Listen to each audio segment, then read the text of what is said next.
E aí ele falou assim, não,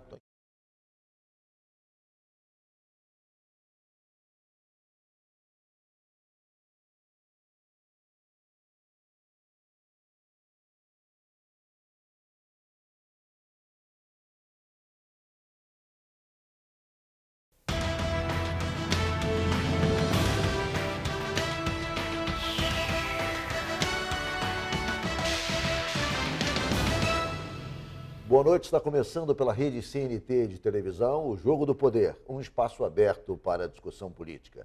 Nós aqui da CNT acreditamos que o debate, o contraditório, é ponto de partida para o exercício de um dos direitos mais fundamentais, o de ser informado com absoluta correção e transparência.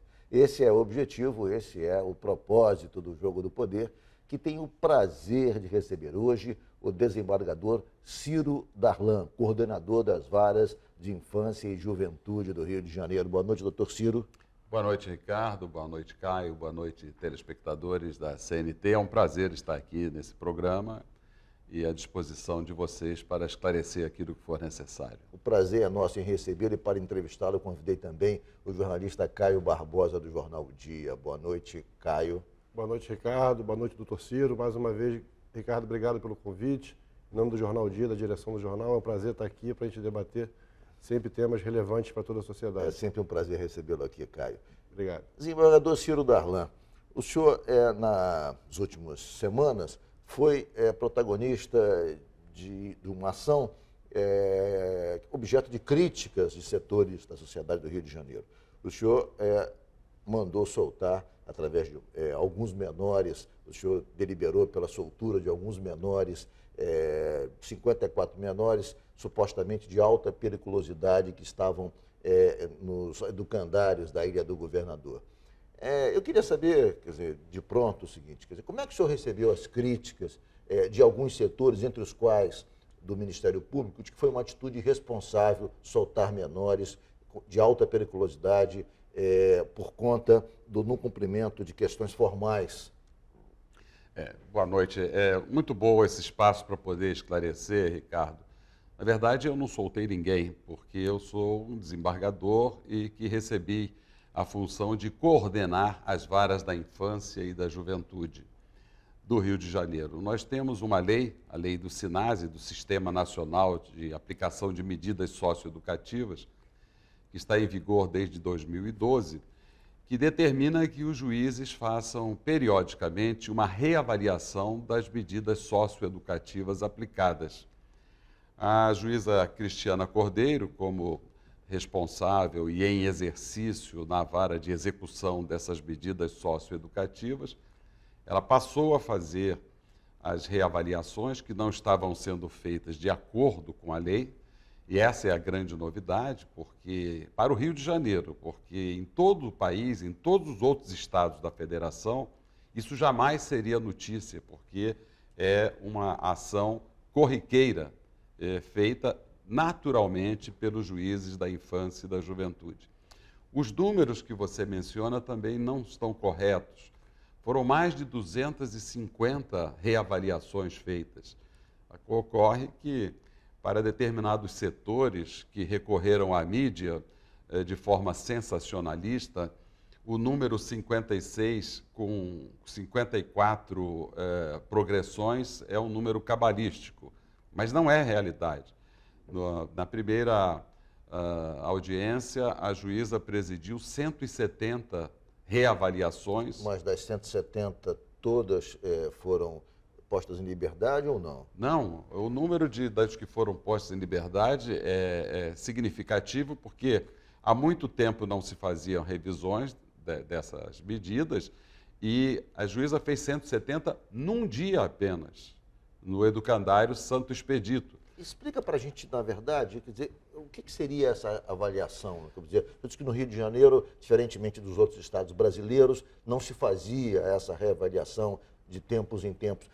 no que consiste essa reavaliação? É um aspecto puramente formal de cumprimento de alguns pré-requisitos legais ou se refere, digamos, ao tempo em que o menor já se encontra lá e, portanto, já teria direito de liberdade? Enfim, explica para a gente, na verdade, quais são, digamos, todos os quesitos que são observados nessas reavaliações. Muito bem, ao contrário do que acontece com os adultos, que recebem uma pena fixa, 8 anos de detenção, 5 anos de reclusão, regime fechado, regime semiaberto, com os adolescentes as medidas são aplicadas com prazo em aberto.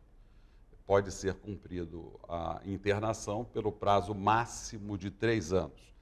Mas o juiz não aplica a medida pelo prazo de 3 anos, mas aplica a medida de internação, que corresponde à privação de liberdade, mas a lei determina que a cada 6 meses, no máximo, essa medida seja reavaliada. Essa reavaliação ela é feita pelo juiz, pelo promotor de justiça e pela equipe técnica da unidade, a unidade onde a internação é cumprida. Todas as unidades têm uma equipe técnica, formada por psicólogos, assistentes sociais, pedagogos, que acompanham aquele adolescente, e o objetivo do cumprimento da medida socioeducativa é o desenvolvimento daquele adolescente, a ressocialização, a reintegração familiar. Quem faz essa avaliação nem é o juiz, nem é o promotor, é a equipe técnica.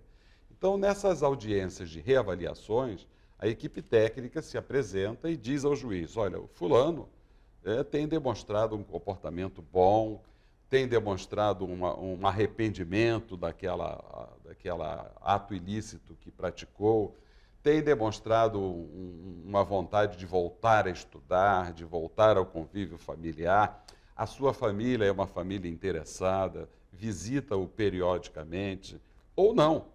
Ou a avaliação da equipe técnica pode ser no sentido contrário.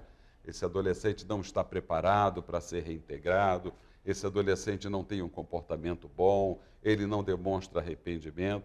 Com base nessas informações da equipe técnica, o promotor se manifesta e o juiz decide. Quem decide é o juiz.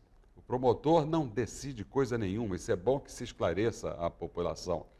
O promotor é uma parte nesse processo, assim como a defesa do adolescente. Todos os adolescentes postos em liberdade tiveram, então, um parecer favorável da comissão técnica a respeito dessa decisão? Com certeza. Nenhum juiz vai colocar em liberdade um adolescente que tenha um comportamento inadequado, que não tenha as condições de ser reintegrado à sociedade. O juiz não pode contrariar a equipe técnica. O juiz pode até contrariar a equipe técnica, mas tem que fundamentar essa decisão. Então, as progressões que foram deferidas pela juíza, seja para passar para uma medida menos gravosa, de semi-liberdade, quando o adolescente continua privado da liberdade, mas com algumas possibilidades de sair para estudar, sair para fazer um curso, sair para visitar a família, mas ainda privado de liberdade, ou uma medida de liberdade assistida, quando ele já está em liberdade, mas ele é obrigado a ser monitorado pela equipe de assistentes sociais e de psicólogos do sistema. Então, é uma progressão daquela medida. Ou ainda, em última análise, a juíza pode entender que aquele adolescente já está plenamente recuperado, de acordo com o laudo da equipe técnica, e conceder a liberdade. E tanto isso é verdade, Ricardo, que nós temos uma reincidência dos adolescentes nas medidas socioeducativas de apenas 40%, contra 85% da reincidência dos adultos. Caio Barbosa.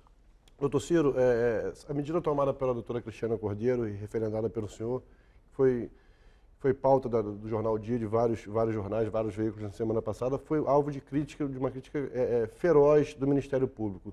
Eu queria saber do senhor como o senhor classifica a posição do Ministério Público nessa questão. O senhor falou agora que o Ministério Público estava usando a imprensa de maneira sensacionalista Mas eu queria que o senhor explicasse de que forma o Ministério Público vem atuando nessa questão. Eu vou pedir só que o doutor Ciro responda após o nosso intervalo. O Jogo do Poder volta em 1 minuto, hoje recebendo o desembargador Ciro Darlan, coordenador das varas de infância e juventude do Rio de Janeiro. Voltamos em 1 minuto.